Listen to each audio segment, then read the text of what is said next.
Durduk yerde İTV'ni nereden çıktı diyorsun? Ben ki yeniliklere açığım biliyorsun. Ulusal Destek Servisi Mehmet Fatih Döner'i, o güzelim webinarları haber verir Sinan Sarı. İTV'nin birleştirir Asya'yı Avrupa'yı, bizi de buluşturur, Antalya kavuşturur. Ulusal Destek Servisi İstada Turan göresin, o güzelim projelerdir İTV Nırların sesi. Durduk yerde İTV'nin nereden çıktı diyorsun?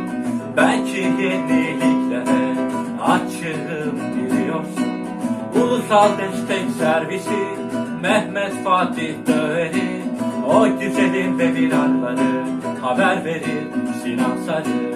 İTV'nin birleştirir Asya'yı Avrupa'yı, bizi de buluşturur, Antalya kavuşturur.